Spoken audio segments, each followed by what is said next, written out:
매일 아침엔 굿모닝 앤 굿머니 여러분들 주식 투자의 리드오프 굿모닝 식스입니다. 오늘도 글로벌 이슈들 그리고 시장이 어떻게 움직였는지 확인해보면서 힘차게 하루 시작해보도록 하겠습니다.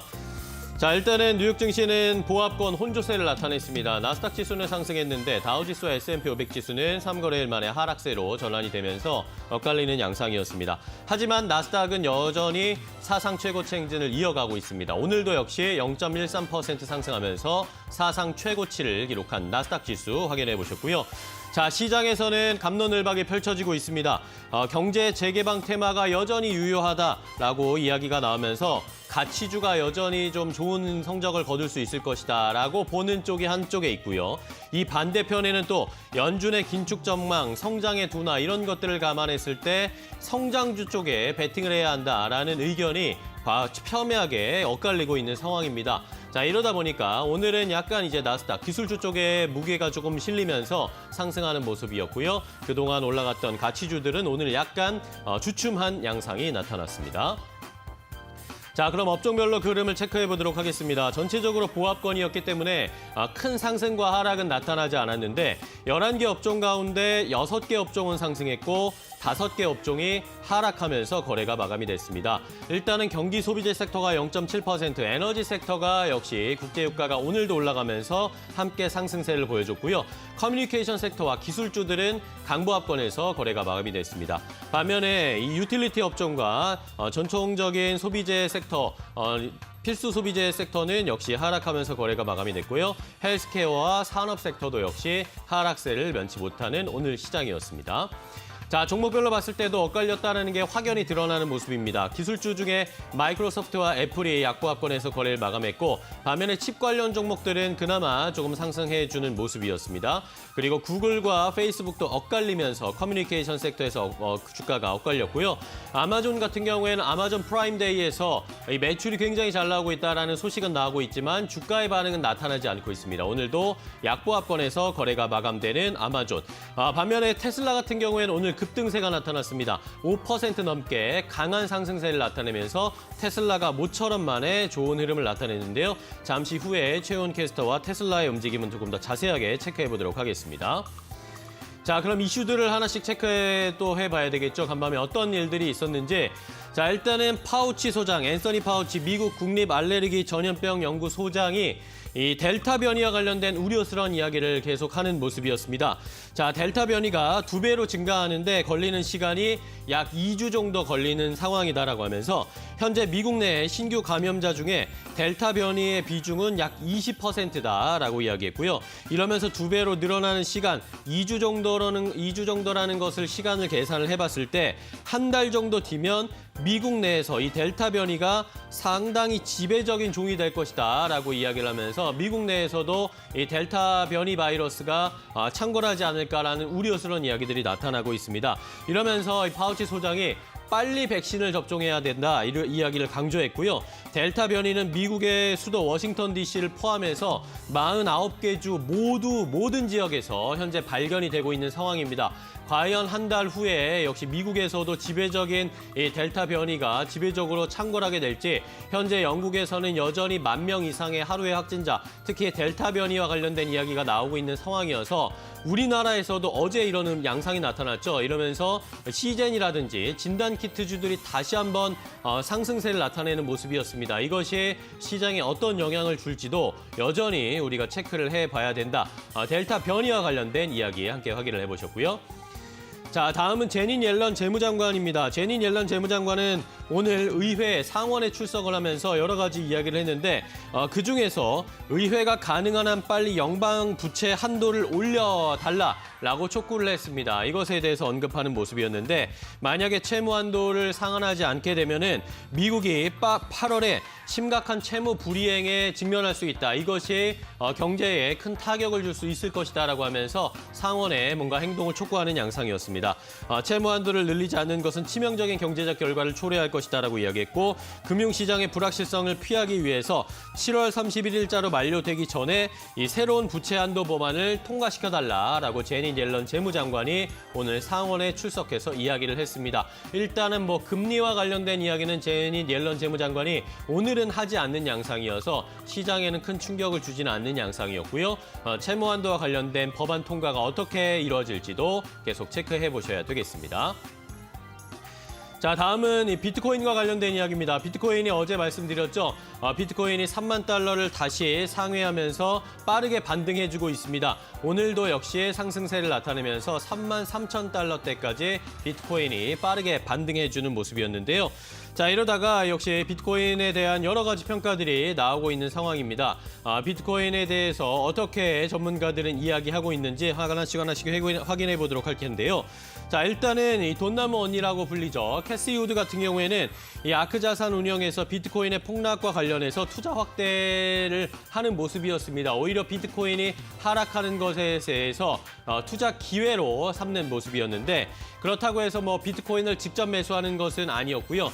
비트코인과 관련된 종목들을 저점 매수하고 있는 이 캐시 우드의 이 아크 인베스트먼트였습니다. 이 아크 이노베이션 ETF를 통해서 가상화폐 거래소죠 코인베이스에 주식을 21만 주 넘게 추가 매수하면서 보유 수량을 470만 주까지 늘리는 모습이었습니다. 이러면서 이뿐만 아니라 다른 비트코인과 관련된 연관되어 있는 종목들을 저가 매수해 나가는 모습을 확인할 수가 있는 상황인데요.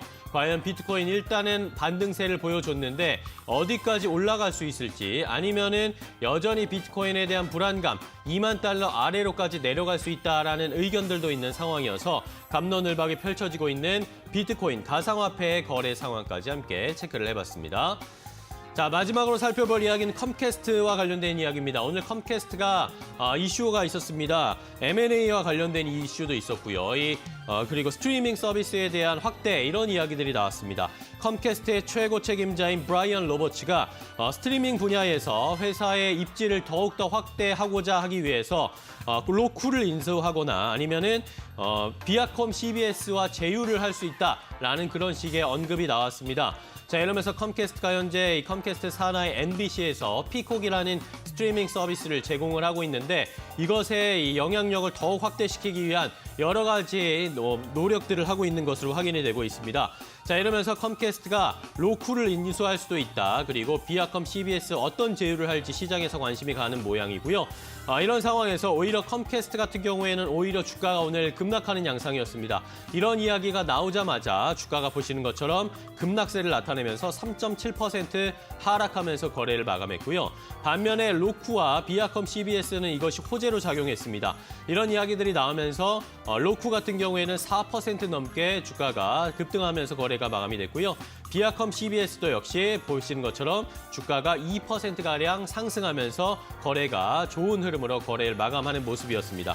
이 컴캐스트의 스트리밍 서비스에서 뭔가 영향력을 확대하고자 하려는 움직임 앞으로 잘 체크해 보셔야 되겠고요. 스트리밍 서비스에서도 여전히 이 넷플릭스를 뿐만 아니라 다른 업체들도 여전히 치열한 경쟁이 펼쳐지고 있다는 것까지 함께 확인을 해봤습니다. 자, 이렇게 뉴욕 증시, 글로벌 증시에서 이슈들을 체크해봤습니다. 이제 종목별 움직임 더 자세하게 체크해보도록 할 텐데요. 최효은 캐스터와 함께 확인해 보시죠. 네, 글로벌 증시 마감 상황 짚고 가도록 하겠습니다. 뉴욕 증시 3대 지수 모두 약보합권에서 거래를 마쳤습니다. 하지만 이슈가 있었던 종목들 크게 움직였는데 어떤 종목들이 움직였는지 차례대로 만나보도록 하겠습니다. 네, 먼저 첫 번째 종목은 샤오펑입니다. 테슬라의 경쟁 업체입니다. 중국의 전기차 기업인데요. 중국 당국이 샤오펑의 홍콩 IPO를 승인했다라는 소식과 함께 주가가 탄력을 받았습니다. 샤오펑은 간밤에 4% 넘게 상승하면서요. 41달러 선에서 거래를 마감했습니다. 네, 이어서 이 암호화폐 관련 종목들의 흐름 만나보도록 하겠습니다. 비트코인이 3만 달러 선은 아래로 하회하다가 급반등했는데요. 3만 4천 선까지, 3만 4천 달러 선까지 이 터치가 나왔습니다. 이와 함께 관련 종목들이 일제히 상승 흐름을 보였습니다. 특히나 코인베이스는 캐시우드가 추가로 매입했다라는 소식이 전해지면서 코인베이스 같은 경우는 5.9% 넘게 상승하면서 거래를 마쳤습니다. 이와 또 관련해서 마이크로 스트래테지는 장중한 때에는 3% 넘게 상승하다가 장 막판에 상승 탄력을 잃으면서 약보합권에서 거래를 마쳤습니다. 네, 이어서 이 암호화폐와 관련된 또 다른 종목이죠. 테슬라입니다. 도치코인이 폭등을 했고 더불어서 중국에서 태양열 충전소를 설치한다라는 소식과 함께 주가가 탄력을 받았습니다. 특히나 중국 같은 경우에는 이제 유럽을 제치고 가장 큰 전기차 시장이 되었다고 하는데요. 이와 함께 테슬라는 5% 넘게 상승하면서 거래를 마쳤습니다. 네, 이어서 네 번째 종목 만나보도록 하겠습니다. 클로버 헬스입니다. 클로버 헬스 다시 한번 레딧에서 언급이 많아지면서 주가가 탄력을 받았습니다. 장중한 때에는 10% 넘게 상승하기도 했는데요. 9.5% 넘게 상승하면서 13달러 선에서 거래를 마쳤습니다. 네, 이어서 다섯 번째 종목 만나보도록 하겠습니다. 언더아머입니다. 이 코엔 측에서 언더아머를 최선호주로 제시를 했습니다. 이 코엔의 한 애널리스트는 최근 언더아머의 주가가 약세를 보이고 있는데 저가 매수를 할 기회다라고 강조를 했습니다. 더불어서 언더아머의 실적과 EPS는 컨센서스를 상회할 것이다라고 언급을 하기도 했는데요. 이와 함께 언더아머 3.8% 넘게 상승을 했고요. 21달러 선에서 거래를 마감했습니다. 네, 이어서 여섯 번째 종목 만나보도록 하겠습니다. 포드입니다. 벌써 3일째 포드 이 종목을 소개를 해드리는데 포드가 간밤에 다시 한번 3% 넘게 급등하면서 거래를 마쳤습니다. 이 포드의 전기차 머스탱이 당국의 환경 기준치에 부합한다라는 소식과 함께 주가가 탄력을 받았습니다. 이 CNBC 측에서는 이 포드가 친환경적인 자동차 기업으로 변화하고 있다라고 평가를 하기도 했는데요. 더불어서 바클레이즈가 포드의 목표 주가를 17달러 선까지 올려잡았습니다. 이와 함께 포드는 3.45% 넘게 급등하면서요. 15달러 선에서 거래를 마감했습니다. 네, 이렇게 6가지 종목을 만나보고 왔는데요. 전문가의 시선은 어떨까요? SC글로벌 센터의 김성규 소장 연결을 해보도록 하겠습니다. 안녕하십니까? 네, 안녕하세요. 네, 간밤 뉴욕 증시 3대 지수 모두 보합권에서 거래를 마감했습니다. 오늘 우리 증시 영향 어떻게 보십니까? 네, 사실 오늘 뉴욕 증시 굉장히 조금 지리한 모습 보여줬습니다. 일단 나스닥을 제외하고 다우존스, S&P 전부 다 조금 혼조, 약간 거의 약간의 약보합으로 마감하는 모습 보여줬는데 제가 볼 때는 일단 파월 의장이 어제 하원에서 증언을 한 이후로 시장이 약간은 주춤하는 그런 모습을 보여주고 있습니다. 사실상은 이제 어떻게 보면은 제로 금리를 한 상태에서 테이퍼링을 하겠다라는 거의 그런 시그널을 보냈다라고 보기 때문에 여기에 따라 가지고서 국내 증시도 이거를 좀 따라갈 것으로 보이고 이로 인해서 수급이 어느 이제 약세를 보이면서 이제 상당히 지리한 장세가 이어지는 그런 모습을 보여주고 있습니다. 이에 반해서 또 유가를 보게 되면 API 재고가 상당히 급감했음에도 불구하고 유가가 지난 4주 이상 계속 상승하는 가운데 이번에는 약간 조금 주춤하고 또 차익 실현 매물들이 좀 나오는 모습을 보여주고 있습니다. 특히 이런 걸로 봤을 때 국내 증시가 하반기까지 이런 강력한 유가의 상승세를 영향을 받게 된다 그러면은 원가 상승으로 인해 가지고 실적이 하반기에는 좀 어느 정도 영향을 받을 가능성이 있습니다. 현재 트라타 연은 총재가 계속 이제 이야기를 하고 어느 정도 이제 발표를 좀 마친 상태인데요. 봤을 때 여기서 가장 중요한 것이 조기 금리 인상에 대한 언급을 자기는 지지한다. 그리고 또 테이퍼링도 이제 앞으로 고용이 어느 정도 회복이 됐을 때 조기에 완료할 수 있다. 나는 그런 쪽을 더 선호한다라는 이야기를 언급을 했습니다. 이로 인해서 제가 봤을 때는 이제 국내 증시는 달러 강세가 어느 정도 발생할 수 있고 이로 인해서 외국인 자금의 유입의 가능성은 상당히 높아진 것으로 보입니다. 또 거기에 맞춰가지고 미국의 부동산 시장이 신규 그 주택은 판매량이 감소를 했음에도 불구하고 가격은 오히려 상승하는, 즉 전체의 평균 가격 자체는 버블로 인해서 이제 상승하는 모습을 보여주고 있습니다.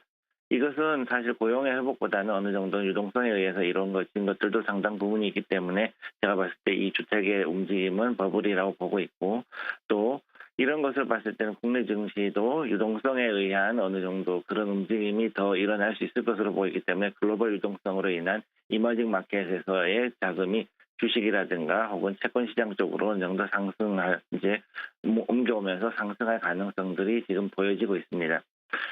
네, 마지막으로 보면은 여기에서 이제 전체적으로 고용 지표의 낙관론에 대한 것들을 이야기를 하게 되는데요.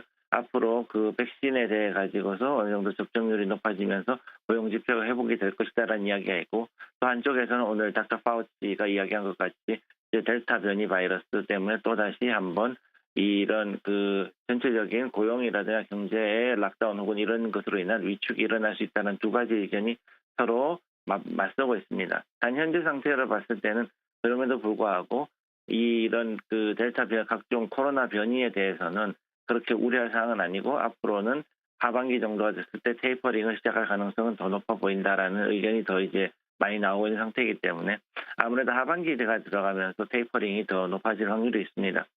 이에 따라서 국내 증시는 이 유동성에 의한 박스권 장세가 앞으로 좀 더 지리하게 이어질 것으로 보이고 또 여기에 따라 가지고서 뭐 많은 투자자님들이 상당히 조금 그 염증을 느끼실 수 있을 정도로 굉장히 좀 힘든 장세가 이어질 것으로 보입니다. 네, 알겠습니다. 지금까지 김성규 소장과 함께했습니다. 고맙습니다. 네, 감사합니다. 네, 지금까지 뉴욕 증시 마감 상황 그리고 국내 증시 영향까지 짚고 왔습니다. 최은이었습니다.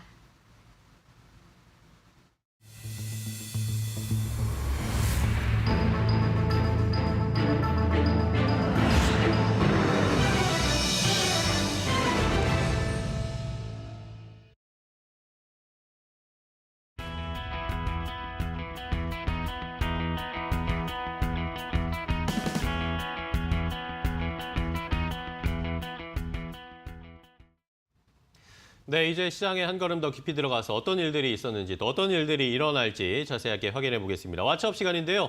자, 오늘도 현대경제연구원 최영호 고문과 함께하겠습니다. 고문님 안녕하세요. 네, 반갑습니다. 자, 오늘 시장에서도 뭐 이 주제와 마찬가지로 이 감론을박이 펼쳐졌습니다. 여전히 뭐 경제 재개에 대한 기대감 이런 걸로 가치주를 봐야 하느냐, 네. 아니면 역시 뭐 미국 하면 기술주지라고 이야기하면서 성장주, 기술주에 조금 더 올인해야 하느냐 의견들이 분분한데 고문님께서는 기술주로 보시는 거예요? 그렇죠. 뭐 사실 기술주 성장주 이거 나누는 게 굉장한데 네. 뭐 기본적으로는 향후에 어떤 기업으로 성장하느냐. 그러니까 이제 일단은 뭐 지금 우리가 갖고 있는 통념적으로는 뭐 성장주라고 보는데 네네. 이게 뭐 성장주 가치주 그러니까 굉장히 어렵잖아요. 그렇죠. 지금 사실 우리 투자자들의 고민은 이거예요. 야, 지수를 지금 이끄는 종목 있잖아요. 잘 올라가는 거. 이거 사야 돼? 아니면은 이게 조금 지금 지수 상승률에 대비해서 조금 저평가돼 있는 걸 사야 돼. 그렇죠. 이거 고민이거든요. 맞습니다. 네. 그러니까 지금 경기 민감주가 이제 한번 돌면서 이게 쭉 올라가는데 이거 많이 계속 올라갈 것 같은가 하면서 그걸 사야 되냐 아니면은 진짜로 괴리율이 너무 높은 그러니까 목표 주가하고 지금 현재 주가하고 이 갭이 큰 저가 매수 기회로 가야 되는 거 이거 고민이세요. 그러니까요. 그리고 뭐 사실 우리가 가치주 성장주 이게 어떤 규칙으로 나누는 건 아니거든요. 근데 이제 바클레이즈가 어저께 이제 보고서를 냈어요. 네. 이제 내면서 대형 기술주로 이제 다시 돌아가라. 인플레이션하고 금리에 대한 지금 우려가 이제 완화가 되다 보니까 지금 어쨌거나 산업적인 트렌드는 이 디지털 전환이 계속적으로 가거든요. 그쵸. 그러면서 처음으로 이런 얘기들을 했습니다. 구조적 성장주. 경기 변동에 상관없이 계속해서 가야만 되는 그런 기술을 보유한 회사의 주식. 그게 구조적 성장주라는 거거든요. 거길로 가야 된다. 봐라. 빵이나 마가 이런 것들의 주식이 다시 돌아오지 않느냐. 그러게요. 예, 그런 부분들을 지금 얘기합니다. 근데 또 자세히 들어보면 이래요. 빵이나 뭐 마가나 빵이나 똑같은 얘기입니다만은 네. 올 초에 장기금리 막 급등한다 그랬잖아요. 그때 막 빠지기 시작합니다. 그렇죠. 그러다 보니까 빠진 상태에서 그래도 계속 산업적인 그런 추세는 계속 간다 보니까 그럼 여기가 오를 거야. 그래서 지금 사실 밸류에이션이 2019년도 말 수준하고 거의 비슷하거든요. 그러면 들어가야 된다. 그게 바클레이즈 보고서의 굉장히 중요한 어떤 내용인데 맞는 것 같아요. 근데 그 현상이 왜 제가 확신을 가졌냐면 네. 지금 한국에서도 그대로 일어나고 있거든요. 그쵸. 카카오와 네이버의 지금 싸움이 있는데 어제 또 엄청 올랐습니다. 8% 올랐어요. 네, 네이버가 8% 올랐습니다. 네이버에 대해서 네이버가 뭐 앞으로 성장성이 좋고 뭐 등등 이것이 아니라 어저께 들어온 투자자들의 대부분은 카카오나 네이버나 비슷한 그런 종목에서 잘 나가고 있는데 왜 네이버가 상대적으로 열세지? 아, 그러면 이게 지금 저평가돼 있구나. 그래서 들어오신 분들이 저는 많다고 생각하거든요. 그렇죠. 그런데 보면은 장기적으로 보면 네이버에 이런 뭐 산업적인 모델 굉장히 좋아요. 뭐 여러 가지 지금 나오는 것들 뭐 열거할 수 없을 정도로 이제 많은 부분들이 있어서 자, 지금은 그래서 사실 그런 관점에서 종합적으로 봤을 때 가장 적합한 것들은 대형 성장주입니다. 대형 성장주들이 지금 뭐 상반기에 조금 부진했던 부분들이 있기 때문에 그럼 이제 하반기에 금리에 대한 이제 부담 이제 덜었죠.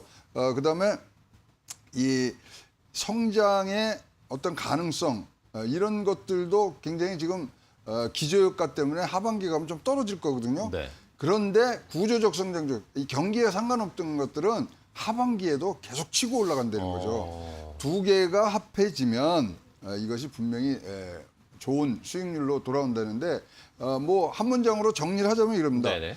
확실한 사업 모델을 갖고 있는 그런 기업, 거기에 실적이 뒷받침되는 기업으로 가면 이러한 변동장에서도 굉장히 좋은 수익률을 낼 수 있는 그런 구조가 있다. 왜냐하면 계속 유동성은 공급이 되기 때문에. 네.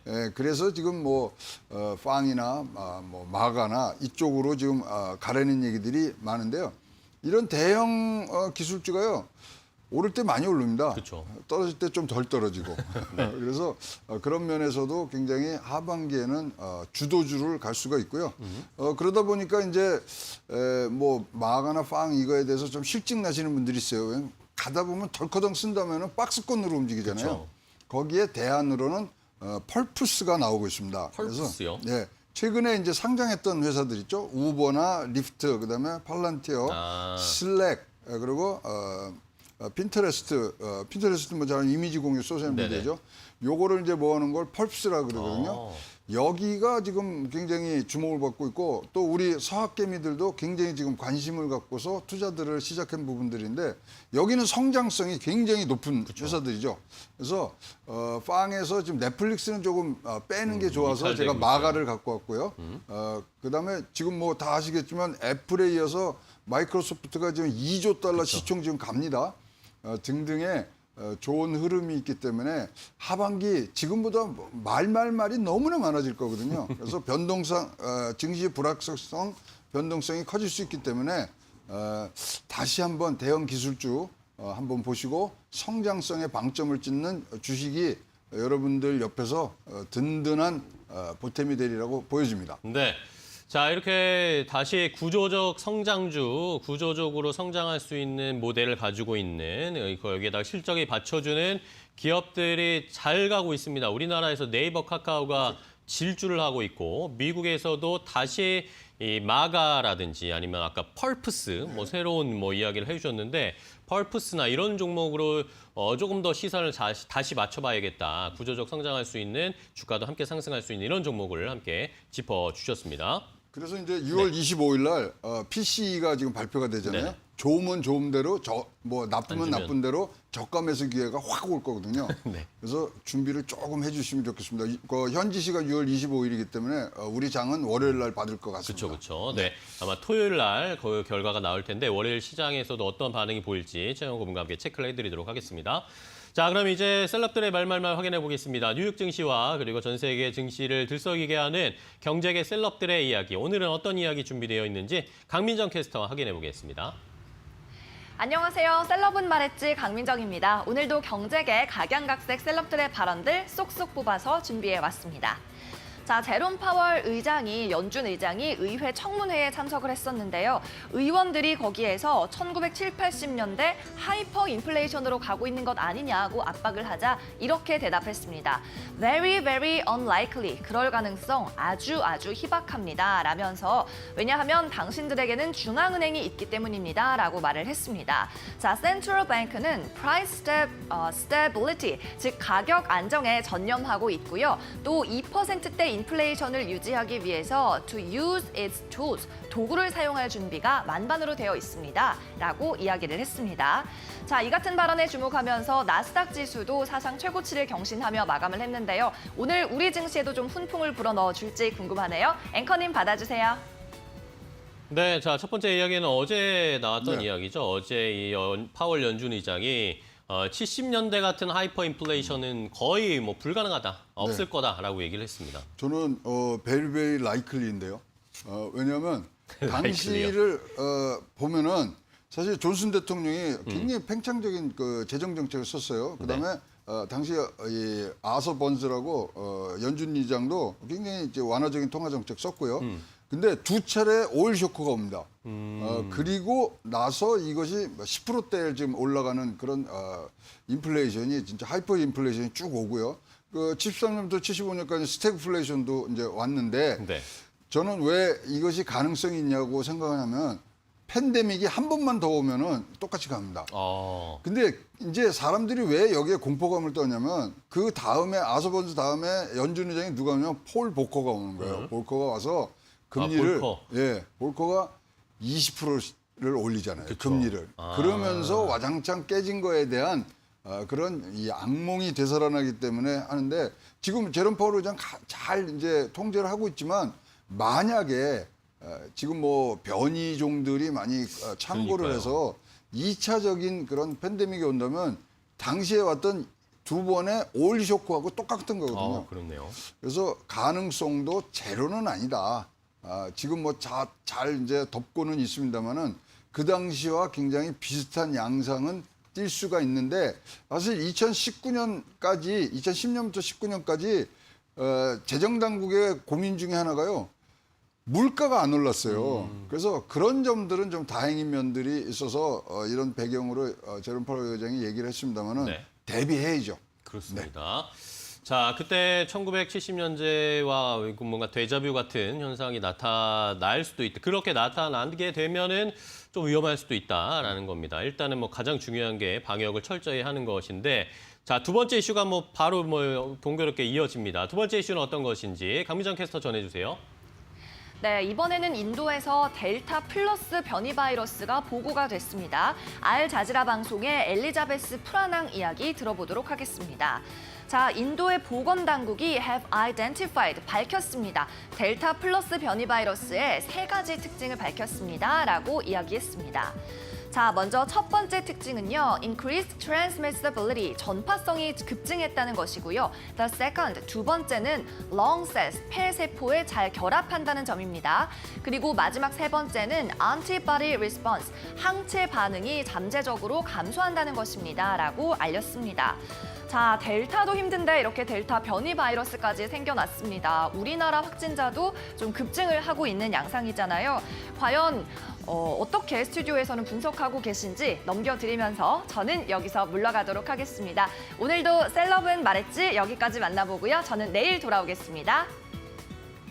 네, 강미정 캐스터 수고하셨습니다. 자, 이 델타 변이가 나왔다는데 이제 뭐 델타 플러스가 나오고 예. 뭐 툭불도 나오겠습니다. 이러다가. 이게 이제 이 단백질 구조가 8가락이에요. 그래서 이것이 하나씩 이제 맞춰 이렇게 서로 교차로 하면서 변이가 하기 때문에 굉장히 높습니다. 다른 바이러스는요. 네. 단백질 줄기가 하나입니다. 그래서 변이가 굉장히 쉬운데 지금 영국에서조차도 지금 변이 바이러스 신규 확진자의 90%가 변이 바이러스고요. 포르투갈은 60%까지 지금 올라가고 있고요. 사실 인도가 백신 생산의 최대국입니다. 전 세계적으로. 네네. 그래도 거기서 지금 이 주사 맞힌 사람 5.5%밖에 안 되고요.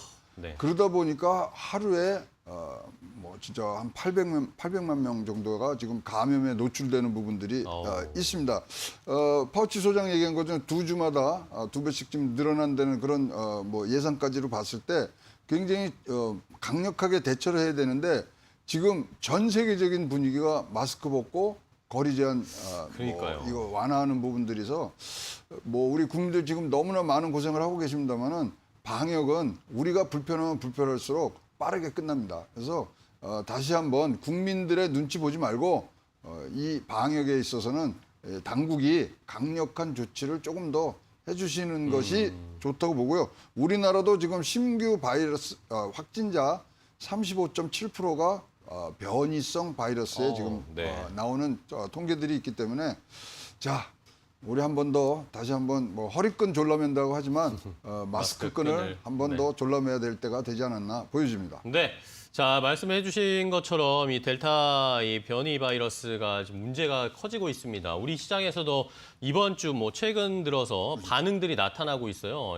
이 진단 키트주라든지 마스크 관련 종목들이 올라가고 있는 게 그대로 반응이 좀 나타나고 있고 이스라엘에서는 다시 이스라엘도 백신 접종률이 굉장히 높은데 네. 이스라엘에서 그렇죠. 다시 마스크를 쓰자는 이야기들이 나온다고 하더라고요. 쓰고 거기도 이제 확진자가 조금 늘어나는 네. 부분. 근데 우리가 대만을 한번 보면요. 대만 굉장히 10명, 11명 나왔다고 막 하는데 퍼지는 거 보니까 순식간이죠. 하루에 뭐 네. 순식간입니다. 700명 넘어가는 게 그냥 뭐 며칠 사이에 이제 넘어가더라고요. 그래서 이거는 한 틈에 오차도 없이 또 우리 한눈팔 그런 여력이 없습니다. 요번에 2차 팬데믹 오면요. 진짜로 큰일 나기 큰일 때문에 납니다. 예, 이거는 뭐 당국이 국민들 눈치 보지 말고 조금 더 욕을 먹더라도 하셔야 될 부분들이라고 생각을 합니다. 네.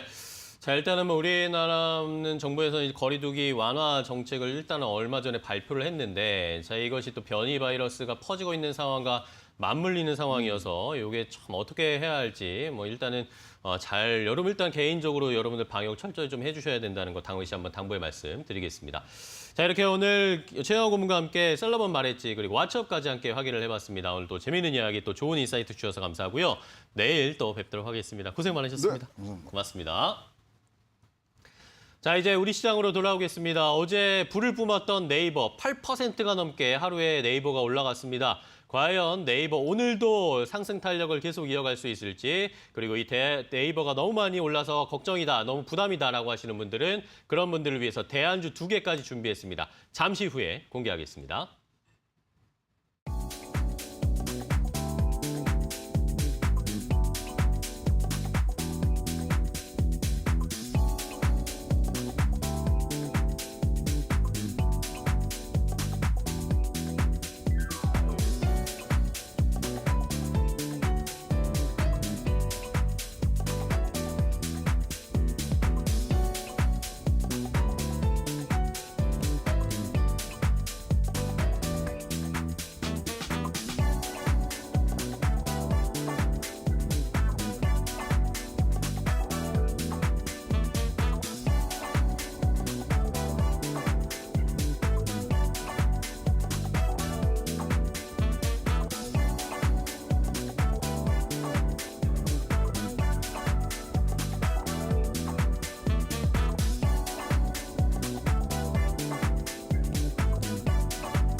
네, 오늘 기대해도 괜찮을 종목 공개하겠습니다. 바로 네이버입니다. 여러분들 어제 깜짝 놀라셨죠? 네이버가 하루에 8%가 상승을 했습니다. 자, 네이버 하지만 더 갈 것이다 라고 두 분의 전문가는 이야기해 주셨는데요. 그 이유 하나씩 확인을 해보면요. 일단은 이커머스 시장에서의 지배력 더욱더 강력해질 것이다. 네이버 지금도 잘하고 있지만 앞으로도 이커머스 시장에 더욱더 강한 모습을 보여줄 것이다라는 의견이었고요. 또 한쪽에서는 카카오가 가는데 네이버가 못 갈 수 있냐? 당연히 네이버도 함께 가야 한다. 네이버, 카카오에 질 수 없다라는 그런 의견이셨습니다. 과연 오늘도 네이버가 상승할 수 있을지 자세하게 두 분의 전문가와 함께 분석해 보도록 하겠습니다. 자, 오늘 기대해도 괜찮은 두 분과 함께 이야기 나누겠습니다. 레몬 리서치의 김민수 대표, 루크투자연구소의 임순재 대표와 함께합니다. 두 분 안녕하세요. 반갑습니다. 반갑습니다. 자, 오늘은 네이버입니다. 네이버가 정말 저도 어제 보면 볼수록 시간이 지날수록 깜짝깜짝 놀랐는데 장 초반에도 뭐 한 4% 오르더니 갑자기 후반으로 갈수록 8%까지 상승을 했습니다. 자, 네이버 이제 더 갈 수밖에 없을 것이다. 이런 이야기들 많이 나오는데 일단은 왜 어제 갑자기 또 급등이 나왔을까요? 뭐 이베이의 인수 이런 거에서 좀 빠진 거 이런 것들도 뭔가 효과가 있었던 걸까요? 어떻게 보세요? 네, 일단 뭐 그렇다라고 보시는 게 좀 맞을 것 같습니다. 그러니까 어떻게 보면 카카오나 뭐 네이버나 전부 다 이제 뭐 플랫폼 기업이기 때문에 관련주들이 좀 많으실 텐데요.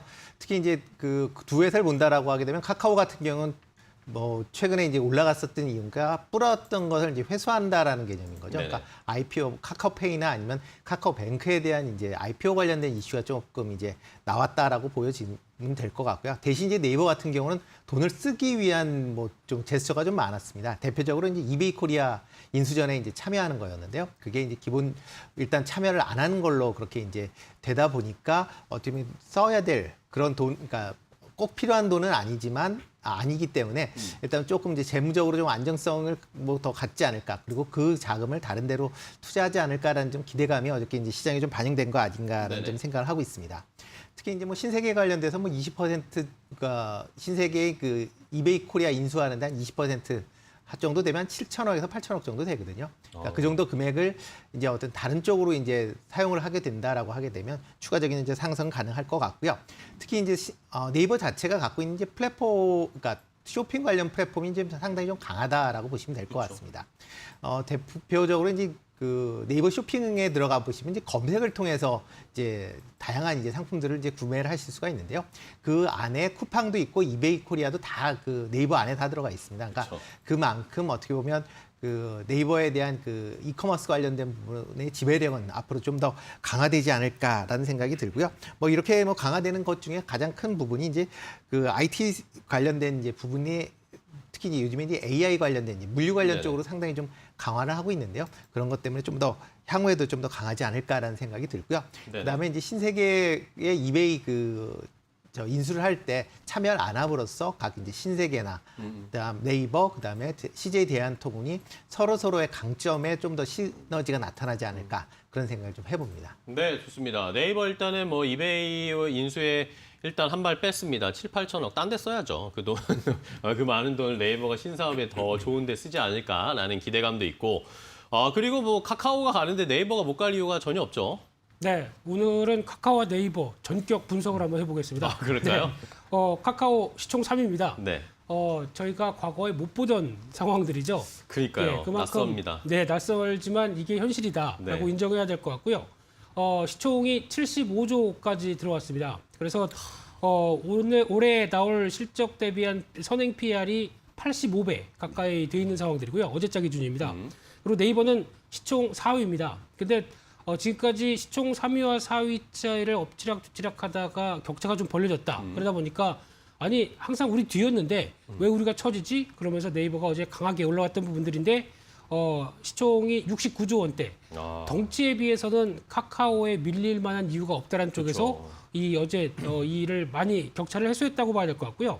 게다가 선행 PR을 보게 되면 조금 차이가 있는 게 올해 1분기에 일회성 이익이 들어와 있습니다. 라인과 합병 관련된 쪽에서 이를 뺀다고 하게 되면 PR 50배 수준으로 카카오보다 싸다. 뭐 이런 논리.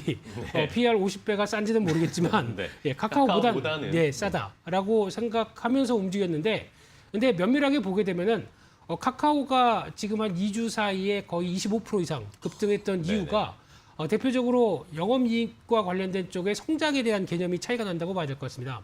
올해 카카오는 영업이익이 한 70% 이상 증가하는데 네이버도 증가는 하지만 7%대입니다. 그만큼 10배 정도 더 성장을 하죠. 그런 쪽에서 카카오가 더 강한 변화가 나왔고 거기다가 뭐 기업에 대한 IPO를 하면서 기업 가치들 그리고 또 약간 기업 문화도 작용한다고 봐야 되겠죠. 약간 좀 공격적으로 성과를 내려고 하는 카카오의 문화가 조금 더 이를 차이를 벌리지 않았나라고 생각 들고 있는데 네. 그를 열심히 쫓아가려고 하는 입장이 네이버다. 이렇게 설명해야 될 것 같습니다. 네. 자, 좋습니다. 네이버가 어쨌든 실속과 내실을 다지는 스타일의 회사이고 종목이기 때문에 항상 뭐 이런 이야기 나오면 쿠팡 상장할 때는 네이버가 이 정도밖에 평가 못 받나? 쿠팡도 이 정도 받는데 늘 이런 이야기입니다. 카카오가 이 정도 갔는데 네이버가 못 갈 수 있나? 뭐 이런 항상 앞으로 이제 뭔가 네이버가 뭔가 전면적으로 좀 나섰으면 좋겠어요. 이건 개인적인 바람이고. 이제 두 분께 뭐 간단하게 그러면 이건 뭐 재미삼아 네이버 사실 겁니까? 카카오 사실 겁니까? 네, 저 같은 경우 네이버. 네이버. 네. 둘 다 지금 안 사겠습니다. 둘 다 안 사시겠다. 네. 좋습니다. 자연스러운 대안주를 그럼 오늘 가지고 오셨을 테니까 이따 좀 소개해 주시기 바랍니다. 자, 저희가 이렇게 전해드리는 방송 내용은요. 시청자 여러분들의 투자에 참고가 되는 내용을 알려드리는 겁니다. 최종 투자 판단과 결정은 시청자 여러분들께서 직접 내리셔야 한다는 것 다시 한번 강조드리겠습니다. 자, 그렇다면 뭐 두 분이 말씀해 주셨듯이 네이버 많이 올라왔습니다. 카카오도 그렇고요. 그럼 어떤 대안주 또 다른 플랫폼이라든지 이커머스 쪽에서의 수혜를 볼 수 있는 종목들이 뭐가 있을지 네이버의 대안주 찾기는 쉽지 않지만 한번 오늘 어떤 대안주를 가지고 오셨을지 화면으로 공개해 보도록 하겠습니다. 자, 네이버의 대안주 어떤 종목이 좋을까요? 일단은 이 온라인 쇼핑 확대 그리고 플랫폼 기업, 풀필먼트 서비스의 여러 가지 이슈가 있는 네이버인데 일단은 플랫폼 기업으로서의 대안주로 NHN을 한번 살펴보자라는 의견 한 물 주셨고요. 그리고 풀필먼트 서비스의 수혜 그리고 이와 개를 같이 하는 CJ 대한통운을 오히려 네이버의 대안주로 확인해보자라는 의견이 있으셨습니다. NHN과 CJ 대한통운, 네이버의 대안주로 어떤 종목이 더 좋을까요? 자, 두 분이 대안주를 하나씩 가지고 오셨습니다. 일단은 첫 번째 대안주부터 좀 체크를 해보도록 할 텐데 김민수 대표님이 가지고 오신 종목부터 볼까요?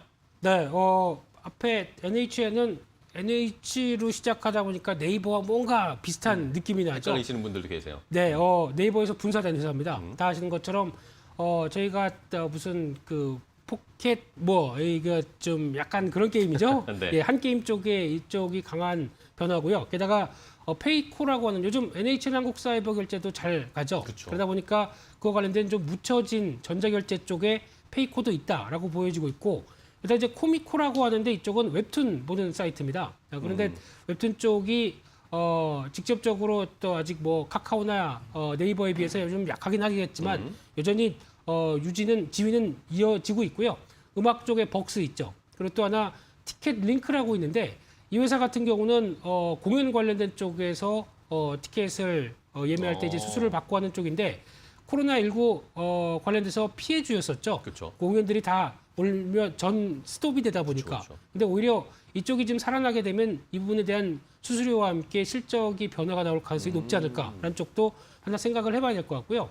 실적 자체도 어떻게 보면은 꾸준한 성장세가 이어지고 있는데 마찬가지로 플랫폼주의 한 역할이다 보니까 비슷한 관점 쪽에서 2018년도부터 어떤 레벨업한 이후에 실적 흐름들 보시는 것처럼 꾸준하게 성장하고 있는데 주가는 이를 화답을 못했다라고 하게 되면 이 부분이 아무래도 지금 같은 분위기 쪽에서 플랫폼 찾기에 혈안이 되어 있는 시장에서 조금 더 대안주로 나오지 않을까 생각이 들고 있고요. 네. 올해 영업이익도 한 1,270억대, 한 25% 이상 성장할 걸로 보여집니다. 근데 마찬가지로 성장을 하는데 주가 수준을 보다 보니까 올해 실적 대비한 선행 PR이 20배. 많이 싸 보이죠? 그러게요. 20배가 이렇게 싸 보일 줄은 몰랐습니다. 그러게요, 그러다 오늘. 보니까 이런 상대적인 가치를 비교했었을 때는 오히려 NHN이 조금 더 한 발 레벨업을 시킬 수 있는 기회가 아닐까라는 관점 쪽에서 바라보고 있습니다. 네, 좋습니다.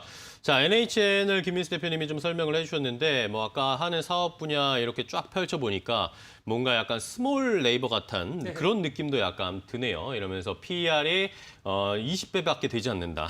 그리고 아이러니하지만 20배밖에 되지 않기 때문에 NHN 나도 플랫폼주다. 어제도 뭐 인터넷 관련 종목들이 일제히 좀 올라갔으니까 플랫폼주로서 NHN도 한번 살펴볼 필요가 있다라는 대안주를 제시해 주셨습니다.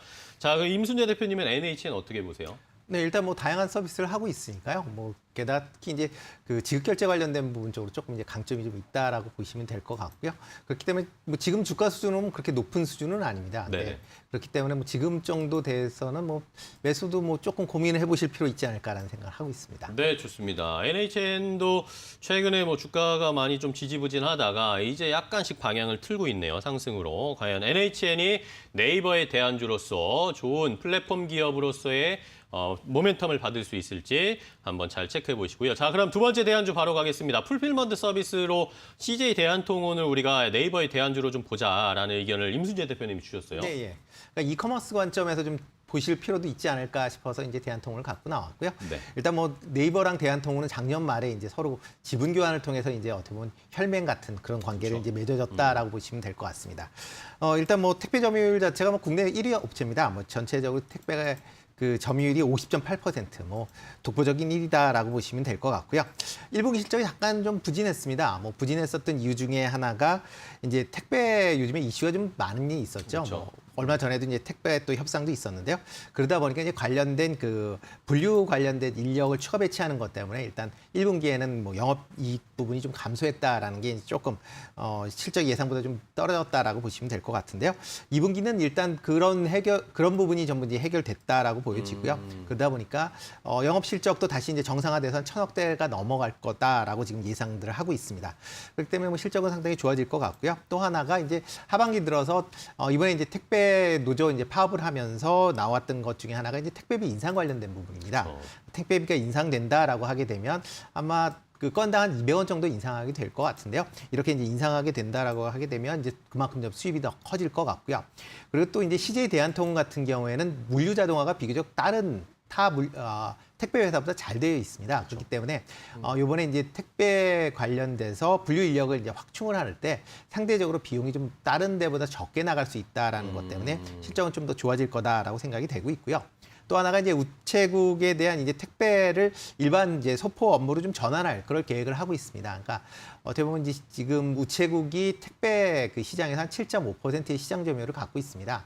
그 중에서 한 60% 정도를 아마 그 외부의 이제 민간 그런 택배 업체로 되게 되는데요. 그렇게 된다라고 하게 되면 지금 현재 1위 그러니까 1위 점유율 사업자인 CJ 대한통운에 상당히 이제 유리하게 좀 적용이 되지 않을까라는 네네. 좀 기대를 하고 있습니다.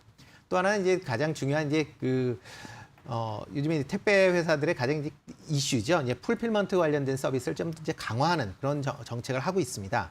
6월 달에는 군포에 이제 상온 제품에 대한 그런 이제 그 센터가 오픈이 되고요. 그다음에 8월에는 용인에 콜드체인 관련된 그 센터가 이제 오픈이 될 예정입니다.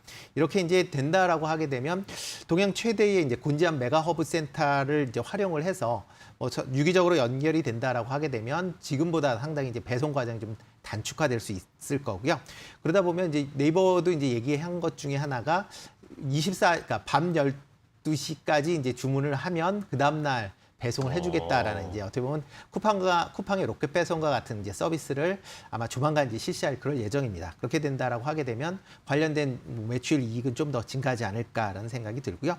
또 하나 이제 그 네이버하고 협력을 통해서 그 물류 서비스에 이제 다양한 그 AI를 접목한 솔루션을 지금 적용을 하고 있습니다. 현재는 몇 개의 그 센터에서만 이제 시범 적용을 하고 있는데요. 그게 전체적으로 뭐 이루어진다라고 하게 되면 일단 관련 비용도 뭐 상당히 좀 줄일 수가 있고 배송 속도는 늘릴 수가 있고 하는 어떻게 보면 긍정적인 측면이 좀 강하지 않을까라는 생각을 하고 있습니다. 네, 좋습니다. 자, CJ 대한통운을 선택을 해주셨는데 이 네이버와의 끈끈한 혈맹 관계가 이제 협력이 된 CJ 대한통운도 네이버의 대안주로서 충분히 주가 상승에 여력이 있다라는 의견을 주셨습니다. 그렇다면 김민수 대표님은 CJ 대한통운 어떻게 보세요? 네, 여기서 궁금한 게 우체국에서 이제 택배 안 한다고 얘기를 하지 않습니까? 근데 소포는 계속 유지한다고 하는데 소포와 택배의 차이가 뭔가요? 소포와 택배의 차이요? 네. 글쎄요. 저는 잘 모르겠습니다. 그래서 택배 중단해도 소포로 업무 이어지면 그게 그거 아닌가요? 그래서 일단 그 생각은 그냥 말씀드렸고요. 네. 근데 CJ 대한통운을 보면서 일단 좋죠. 지금 트렌드에 맞는 기업이고 그런데 이런 대표적인 고정비, 그렇죠. 저희가 얘기하는 판관비와 함께 꾸준하게 들어가는 회사들은 일단 실적이 좋기 위해서는 매출이 늘어나든가 아니면 택배 관련된 단가를 올려서 그만큼 이를 커버하는 부분들이 빠르게 늘어나든가 해야 실적이 드라마틱하게 올라갈 텐데 이 부분이 일단은 또 택배비 올리려면 또 눈치를 많이 봐야 되죠. 그렇죠. 그러다 보니까 일단 비용을 좀 절감하는 쪽으로 나온다라고 하게 되면 물류 자동화 쪽이 더 여러 가지 변화가 나오지 않을까라는 쪽도 눈길이 가는데 중요한 거는 뭐 그렇게 나빠 보이진 않습니다만 탄력을 지금부터 강하게 가기에는 어느 정도 알려진 실적 외에 플러스 알파가 더 나와야 되지 않을까 싶습니다. 네, 좋습니다. CJ 대한통운에 대한 평가까지 함께 체크를 해봤고요.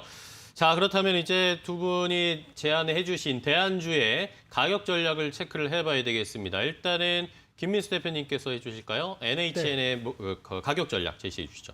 네, 최근 들어서 꾸준하게 올라오다가 며칠 전에 한번 살짝 눌리고 다시 올라오는 모습들 쪽에서 아마 오늘 좀 힘내면은 다시 직전 고점대를 돌파해서 8만 원대 들어가지 않을까라는 생각인데 그래서 지금 가격대 일단 살짝 들어가 보는 거 나쁘지 않을 것 같고요. 네. 그런 쪽에서 목표가는 지난 흐름을 봤었을 때 아직 박스권 상단부 쪽도 못 갔다라고 되면 이 부분 쪽인 한 9만 원대 정도로 상단부 정도를 일단은 1차로 목표가로 말씀드리고 싶고요. 네. 손절가는 73,000원대로 말씀드리겠습니다. 네, 좋습니다. NHN에 대한 투자 가격 전략 잘 체크를 해주시고요.